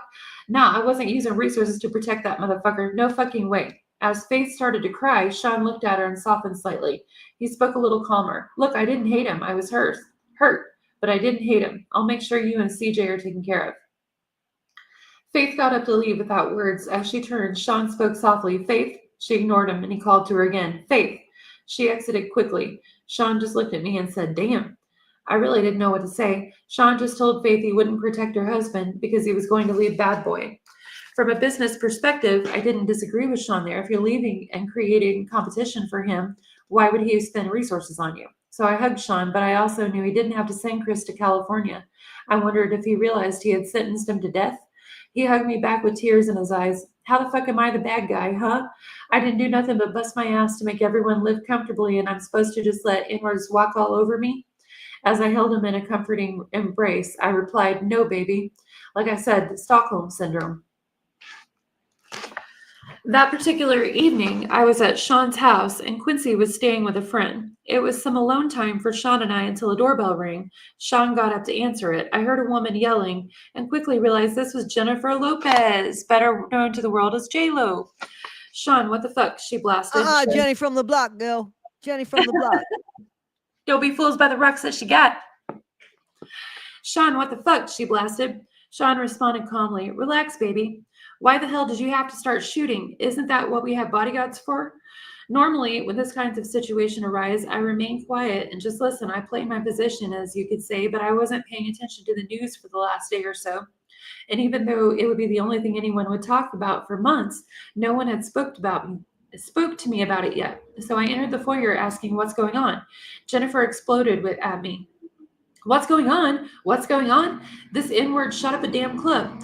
My jaw dropped, looking back and forth between the two. Sean spoke soothingly. Jen, you gotta calm down. Jennifer was having none of it. She continued, calm down, calm down. You shot a bunch of innocent people, Sean. Sean placed his hand on her forearm. It's a bonding technique. He was shrewd in handling her. He does this to me too. Even if you know what's happening, it works. It's an intimate contact without being personal. He was aiming to disarm her. This did not seem to immediately sway Jennifer as she continued. Why in the hell do you think Biggie's replacement will take the fall for you? Biggie's replacement? Wait, you should be talking about? I had to know. Are you talking about Shine? Jennifer didn't even look at me as she responded, yes, fucking Shine. Sean continued with calm in his voice. Relax, that situation is under control. Jennifer was not calming down. She went on, they contacted my attorney for a statement, and there are a lot of witnesses, Sean. There's no way you're going to get away with this. Sean's arrogance could be immeasurable at times. He laughed as he asked, you doubting me? I couldn't believe it. I had to know, Sean, what could you offer him that would make him do a bid for you? Like, what the fuck? Jennifer also remarked, and what if he falters halfway through his sentence and starts talking? Sean responded as calmly as ever, he won't do that. People in jail don't cross connected people on the outside. Jennifer looked deflated. So you'll kill him too? How much does she know, I wondered. Look, I'm not going to threaten anyone. Shine is smart and loyal. He knows how it works, and when he gets out, he'll be well taken care of. Jennifer spoke defiantly. Sean, they want to question me. I'm not perjuring myself. I am not going to jail over this. Sean seemed so in control. I admired him for it at this point, but my spirit was broken. I felt bad for Jennifer. She catches one bad break after another, and this was really a bad break. Sean spoke with confidence. Relax, come in and have a drink. Have your lawyers call mine. You'll never see a witness stand, I promise. Jennifer wasn't so sure. She asked him, how can you possibly know that? Sean smiled as he replied, between Shine's confession and the witnesses that gave their accounts, the cops won't need much else. The statement from your lawyer will be fine. Jennifer's next concern popped up. She explained, my attorney? Sean, he's good, but he won't do this. Beaming with confidence, the way only a man with his net worth can, Sean responded, sure he will. Jennifer shook her head defiantly as she responded, Sean, you don't know him. Sean's unbreakable confidence was ruling the day. Jennifer was giving in as he told her with a smile, I got this. Sean, are you sure? He gave a wink. My attorneys handle situations. Give him my number too. Jennifer seemed leery as she asked, you're not going to threaten my attorney? Sean laughed as he replied, no, of course not. Money talks, baby. He turned to me and said, take her inside, pour her a drink. I had a question of my own. But you were going to make Shine the label's go-to man. What are you going to do now? Sean looked disappointed and responded, he had the voice, but his flow. He sighed, well, artists with his talent are a dime a dozen. Looking at Jen, he continued, he's not a once-in-a-lifetime find like Jennifer Lopez. Now he's throwing on the charm. Despite the situation, she blushed slightly. Sean continued, let's grab that drink. Let's handle this attorney situation. Relax. Don't worry. We left the foyer and went to have a seat in the living room. He tried to make a threesome happen that night, but it didn't work out. Not that day. I think we have 4 chapters to go. They're about 8 pages. Kimura Simmons Okay. and go ahead. I was saying okay, but I had it on the thing. I hear like an echo. I don't hear it. I hear like an echo. Okay, go ahead. I'm sorry. No I problem. must have YouTube open. Might be me, actually. Okay, fix that. Kimura Simmons and I went out to have drinks. She was looking at me seductively and I was turned on. We were going to go back to my place afterwards, but suddenly, after a sip of my drink, I felt like I had to vomit. I excused myself and barely made it to the ladies' room. When I came back, Kimura asked, are you feeling okay? I'm fine. I've been under the weather the last couple of days. I think I'll head home. She said, your breasts are looking kind of plump there, girl. Embarrassed, I replied, not in public. She replied simply, are you pregnant? I was completely taken aback. Why the hell would you say that? She let it sit there for a minute. I bet it in her head. She was like, wait for it, wait for it. Then it hit me. Shit. She gave me a minute before continuing. So what are you going to do? I didn't understand. Gonna do? If it's not Sean's, or if it is. With the shock wearing off, the scope of the situation began to take hold. I better get a test. She looked at me in pity. Damn, girl, good luck. After what he did to Chris, I wouldn't want to be in your shoes. The desire that was in her eyes before I got sick was all but gone. As I began to stand, I realized what she said to me and I paused. She looked at me flatly and said, "Ain't nobody stupid, girl." I didn't know what to say. The question lingered in my mind despite everything I knew. Did Puffy intentionally kill Chris? She brought me back to the moment by saying, "Go." Not knowing what else to say, but knowing I had to deal with my situation right now, I replied, "I'll hit you up." She simply repeated, "Good luck." The next day, I was sitting on my couch, deep in thought, when my doorbell rang. I went to let Sean in. This was going to be scary. We made our way back to the living room, and we sat down. Quincy was asleep. Sean seemed legitimately concerned. "What's so urgent? I don't know what else to do." I blurted it out. "I'm pregnant." The air in the room was as thick as J-Lo. That's funny they put that in there. He was quiet. What was he thinking? He asked the obvious question, "Are you sure?" I spoke rapidly. "I was on the pill. I'll get rid of it. I'm sorry. I just wanted you to know." "That's wonderful. This is great." I was so confused. "Huh? You're not mad?" He laughed. "Mad? No, why would I be mad at this wonderful news? I'm going to be a dad with a woman I love, bearing my child. What could possibly be better?" He jumped right on the phone and called one of his besties. I could hear Will Smith congratulating him. Sean said, "Yeah, definitely. Hold on. Kim, baby." I was still in awe of the fact that he didn't get angry, and yes, I will admit, I was sure he was going to hit me. So it was with relief that I replied, "Yes." Will said anxiously, "We got to have a party." His excitement was contagious. I was getting really excited too. "Yes, a gender reveal," and then he cut me off. "Yes, of course, we're going to do all that, but everybody is going to want to sleep with you right now before you give birth." My heart sank in my chest. "Everyone is going to what?" Sean went on with the same excitement. "Well, not everybody, you know. Will, Jada, XXX. "Sean, I'm having your baby." He verbally waved me off. "It'll be fine." I couldn't help myself. I just started crying. Sean grew quiet on the telephone, then spoke low. "I'll call you back." He hung up and took me by the hand. "Baby, I never ask anything from you." I tried to see him through the tears streaming down my face. I couldn't believe the words coming out of his mouth. I tried to speak. "I provide everything anyone could ever want. Do you want for anything?" Sobbing, I replied, "No," but he continued, "This is the kind of thing I have to do in order to keep giving you this comfortable lifestyle where you live in the lack of luxury and get to be on TV shows and in movies. I know you don't want to do this, but do you want all this to go away?" A whimper is all I could manage. "No," he continued softly, "then we got to do this." I said, "Sean, but I don't believe in all this spiritual crazy shit. We got here because you're brilliant, not because of sex parties." He replied, "Do you trust me?" I did, but my soul was so broken. I did. I responded, "Yes." He sighed and said, "Then let's do what we need to do to keep what we have." As I nodded, he pulled me into a hug and said, "Thank you, baby. We're going to have a beautiful baby." He ordered me some food, and that night I cried myself to sleep. I was going to be gangbanged at 9 months pregnant. I want my children out of this life. My child's going to have a good biblical name, a heavy Christian name. They are not going to take his soul. I believe she named him Christian Combs, didn't she? Yeah. Okay. Yes, that's the first thing I thought about. Yep. Okay. We got 2 more chapters. I don't know how this managed to stay out of the media for so long, but Sean got to the point where he was incredibly abusive and only his inner circle knew about it. The artists were all too afraid of him to say anything. He had gained so much power, no one would say anything. Puff Daddy was a kingpin. This Monday afternoon, Quincy was in school, and our son Christian was with the nanny, and I still had to make a living. I still loved the camera and had been cast for a new movie. Sean was coming over to celebrate with me, just the 2 of us.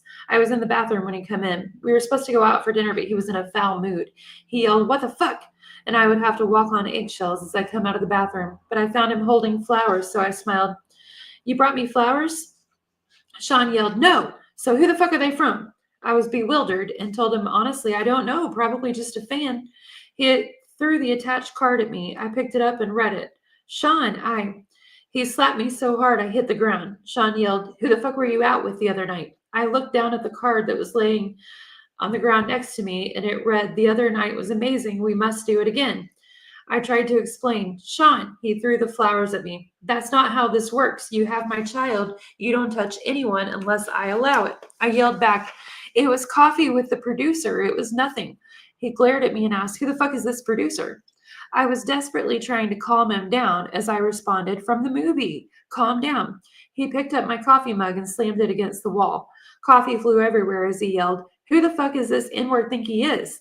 "Sean, he's just some producer. We talked about the role and maybe we star in another movie he wants to produce. I swear that's it." Sean exploded even more. He wants to put the move on my fucking family? At the top of his lungs, he screamed again, "My fucking family!" He flipped a table over, breaking it, and it was a heavy table, but Sean is stronger than he looks. I pleaded with him, "Sean, please." He yelled at me, "What?" I did my best to calm him down. He probably didn't know. It didn't come up. You're publicly dating someone else, so he screamed at me, and it somehow became even more intense. "So you didn't tell him to back off?" Then out of nowhere, he hit me with a chair. I don't remember anything after that until I woke up in a hospital room. My arm was in a cast hanging from a sling. My face hurt. My eyebrow was in immense pain, as was my lip. As I came to, the first face I saw was that of the man who put me there. Sean asked with concern in his voice, "How are you feeling?" "Stay away from me," I said. "I'm sorry, I don't know what came over me. Save it for the lawyers. Stay away from me." We were in a private hospital room and no one could hear me. I could scream like my life depended on it. It wouldn't matter. If I did ring for assistance, I wouldn't get any. He kept going. "I was just so jealous. You know how I am. He took a hold of my arm, the one that was not slung up in a cast. "You have our beautiful son, our family. It's just, at that point, I had enough." "The one you slutted out right before giving birth? Are you shitting me? Stay away from me. Don't come near me or my kids." He continued to plead. "I'm sorry, baby. I promise. I'll never put hands on you again. I swear." I've heard this song one too many times. I spoke through gritted teeth. "If you come near me or my kids again, I'll call the cops." A flash of anger returned. "You would use my kid to threaten me?" But then he caught himself. "I understand you're angry." I glared at him as I cut him off. "I'm serious, Sean." He spoke blandly with no energy. "And tell them what? That you had a car accident? They'll pity you that you hit your head." He was going to make me look crazy. They were going to believe him. He was a kingpin. You fucking bastard. Sean spent the next 6 months helping me heal and working his way back into my life. I was so damn stupid, and of course, I wasn't cast for either movie. There's a footnote to that chapter that says, "From what I understand, that producer died of pneumonia," which is also what Kim died of. Sean kept his word for the most part until he didn't. I ended up pregnant again. He wanted energy from that too. This would be my last sex party. My body would never be ravaged by so many people again, especially while I'm pregnant. What if something happens to the twins? After that, I wanted out, but when I tried dating someone else, they would end up dead from pneumonia. I knew Sean was. This part makes me think that this was definitely written by someone who wanted to tell her story. This is not her diary, because why would they keep mentioning the pneumonia? If it is her diary, someone definitely inserted afterwards. I agree. Yep. I know Sean was behind it. This was not a coincidence. He gets jealous of a guy and then they die of pneumonia. I could be next. If I am going to get out of this alive, I have to do something to make him stay away from me. I had a plan, but it's dangerous. Sean has a vault where he keeps videotapes of all his conquests. I started sleeping with him again. After he falls asleep, because he was starting to drink heavily, I would get into the vault and get a couple of the tapes, take them home, make copies, swap them for the next set of tapes a few days later. It took weeks to get them all copied, and he never knew that I had them. This is my way out. Some of the tapes had things I would have never expected. The gay parties were one thing, but the young boys, like Usher, Lil Bow Wow, and Justin Bieber, I would never have known. My God, is he grooming Quincy? This has to end. I would have expected those names to have been X'd out. Yeah, me too, actually. Me too. So it makes the other ones, I don't know. Maybe not proof, just accusations. I don't know. Yeah, I'm not sure. Weird. I invited him over one day to confront him and put an end to our on again, off again relationship. He had entered my home unannounced for the last time. He would no longer have a key after today. I was in the kitchen. Kimura and I were sharing drinks. I was scared to face him alone. Sean entered smiling. "What's up, Kimmy? Hey, Mora." I told Sean, "Sit down." Because of my tone, he looked at me stunned. "What's going on? What is this?" I responded with delight. "Me taking my life back. We're done." "Hold on. Wait a minute." I was so excited I wasn't hearing any of it. I shouted at him, "Nope, no more. This is fucking over." He looked confused as he said, "Where is all this coming from?" With disgust, I said, "I got the footage, Sean." He looked even more confused as he inquired, "What are you talking about?" Kimura said in revulsion, "Usher too?" Sean said, "Wait, what the fuck is going on?" Sean stood aggressively and Kimura responded, "Don't make me call the cops." Sean's anger was creeping in as he replied, "This is how it is. I simply nodded. If anything happens to either one of us, it gets released. He seethed as he queried, after all I've done for you. I don't think I was ever so happy as when I said the words to him, get out. Pissed, he started to leave, looking back with pure hatred. As he walked down the stairs, he turned around in a fury and lunged at me. He knocked me down near the top of the stairs. I was hurt. Kimura screamed, stop. As he began to crouch over me, I kicked at him, hitting him in the kneecap, then his face. He went tumbling down the stairs and was too hurt to get up. I called the cops. Kimura left before they arrived. When he left, it was in an ambulance, and I felt empowered and safe. The Sean Combs days had come to an end. And this is her last chapter. She calls it finale. Things were okay for a while. I started dating again. It was almost normal until I got serious with someone. Then my boyfriend died of pneumonia. I knew it was Sean again. That's when I decided to write this book. A few days ago, my home was burglarized. Only laptops were stolen. I know it was that bastard or his goons. Of course, I had a copy in the cloud that I was able to easily download here onto this new computer. As I continue to write now, I'll send this in the cloud as well. I will send out copies via email, and my Google Drive password will be attached so the missing chapters can be accessed. This book must get out. There are so many more chapters to add. This outline is a great start. I'll have to organize the rest of chapters and add them in little by little. I planned on spending today working on exactly that, but I'm not feeling very well. Thank God the kids aren't here this week so I can rest up. I called Kimura and canceled our tentative plans for a meetup. When I spoke to her, she said, girl, that doesn't sound like the flu. You want to go to the hospital? That didn't immediately alarm me. I'll just get some rest, I told her, then got off the phone. But why can't I get my doctor? Why won't he pick up the phone? Oh no, Sean called from my bedroom where I'm laying in my bed. All I could think about was the kids, my babies who are with this monster, that man I now suspect of having done this to me. Sean picked up with an air of superiority in his tone that let me know it was too late for me. He spoke confidently into the phone. Hello, I screamed at him. You bastard, I have your fucking children. What are you talking about? The kids are with me, he replied with mocking innocence. There's literally nothing I could do. I could only ask, did you ever love me? Instead of answering the question, he responded, the most important thing to me in the world is loyalty. I couldn't believe it. I had to even ask, though I understood. What does that mean? With the same feigned innocence, he mocked, Kim, is something wrong? He is going to continue this game to the bitter end. I asked one last time, how could you? Again, with the narcissism I had now come to despise, he responded, how could I do what? I gave you everything. You went to someone else. You left me just like everyone else did. You asked, how could I? How could I what? I yelled, look what you did to everyone else around you. There was only anger in his response. So you're saying everyone leaves because of how I am, and you were going to expose me? He had me burglarized. I knew it. I shouldn't have threatened him. I should have just published the book. I'm going to die like Heavy D, Biggie, and Pac, and like so many others because he's a monster, plain and simple. Before hanging up, I simply say that's not the only copy, and then I shoot out a group text. I let everyone know he got me, and I called 911. As I sit here waiting for the answer, I'm writing this chapter praying that I make it to the hospital. I don't feel like writing anymore. I may not be around to see it in print. It's okay. I'm sending it out. He won't get away with this. I will have my say, my final words. Sean Combs will get exposed, even if I lose my life doing it. My kids have always been my most cherished possessions. I want the world to know that, but more importantly, I want them to know. And that's the end.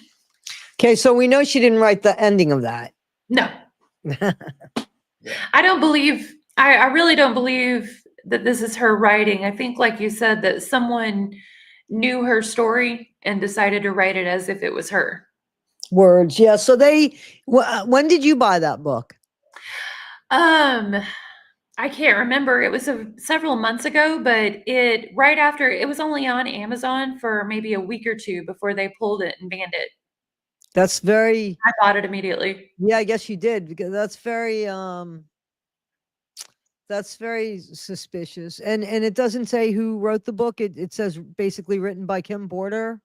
It says by Jamal T. Millwood and Kim Porter. And Jamal, I believe, is the person who published it under the guise of this was given to me as someone's drive. So I don't think so, because that's, to me, yeah, it sounds like, because he's written there as like a co-writer. You know what I'm saying? The way it is. It's not like by it would say something different if it Well, was. it says by Jamal T. Millwood for Kimberly A. Porter. So he That's wrote this. So That's it's what it says on the front. yeah. Yeah, and his story, he's done interviews, is that that it was given to him, that the drive, having it access to it was given to him, and he decided to publish it. Right. And he's not saying who it was given to him by. Mhm. Right, right. And it also needs to be said that some of Kim's friends and family have come out and said, no, this is not her. So again, it's just a judgment call, but like I said, I don't believe Kim wrote it, but I believe the stories, they're just too similar to the things that have been proven to not think there's something there. And these same people and stories, the rumors about these people having deals with Diddy were out there before, back when we all thought that was crazy. What does Jaguar Wright say about the book? Has she said anything about this book?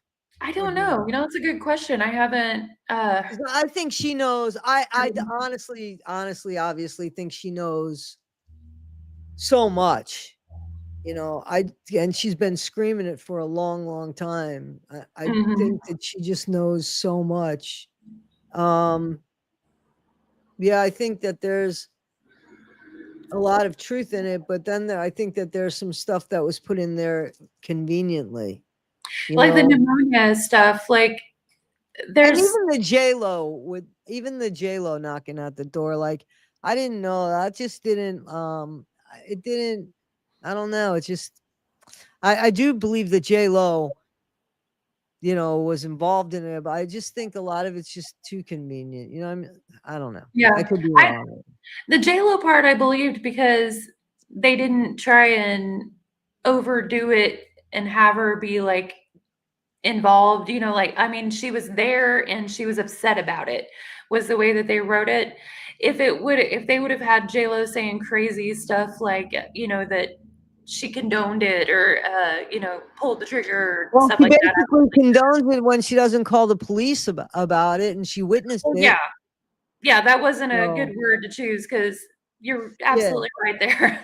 But no, but I mean, I don't mean to be that picky about it. I think that they've done Mhm. enough to make her look guilty without doing what you're saying. You know what I mean? Like Yeah. they did enough because nobody ever said that she shot the person or anything like that. Mhm. It's always been that she knew about it, But right?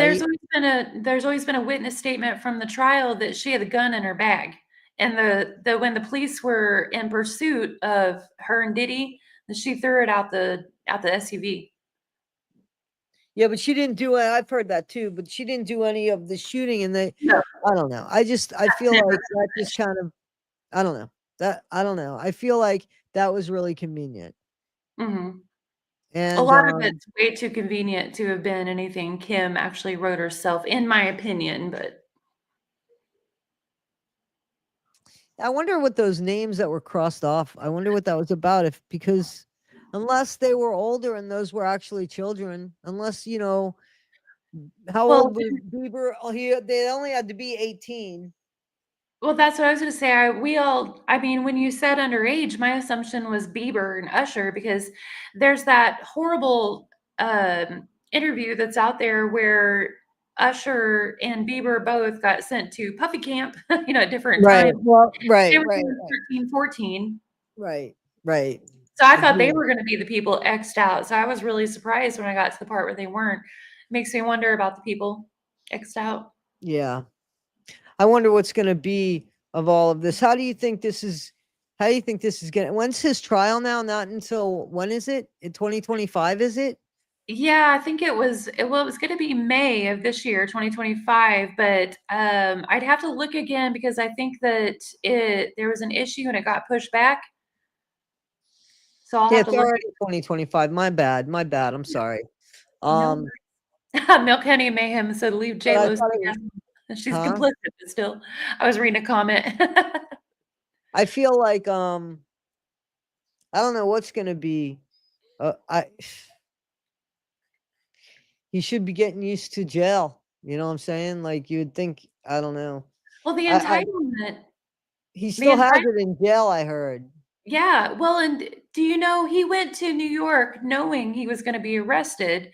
They were coordinating it, and the police authorities, whoever did it, decided to do it a day earlier than what it was planned, and when they got there, he had all these drugs in his hotel room with him, the pink cocaine and all that stuff.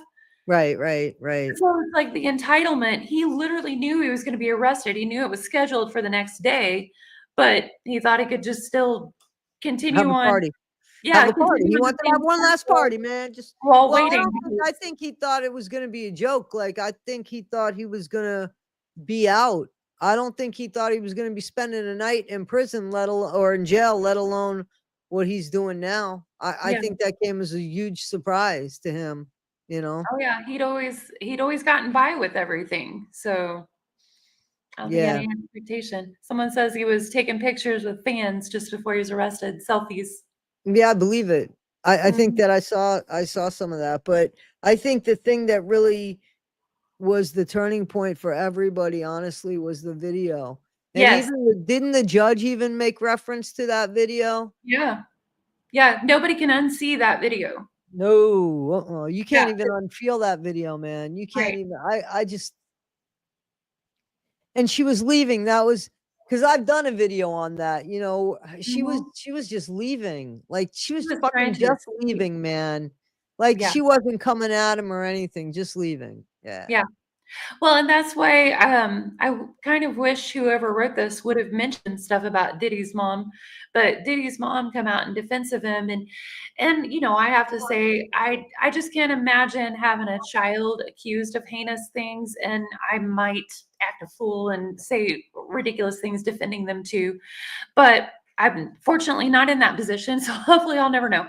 But Diddy's mom come out and said that people needed to understand that people have different kinds of relationships and certain things become normalized, trying to act like it was all about the open relationships and the threesomes. And it's like, no, it's about beating, it's about Exactly.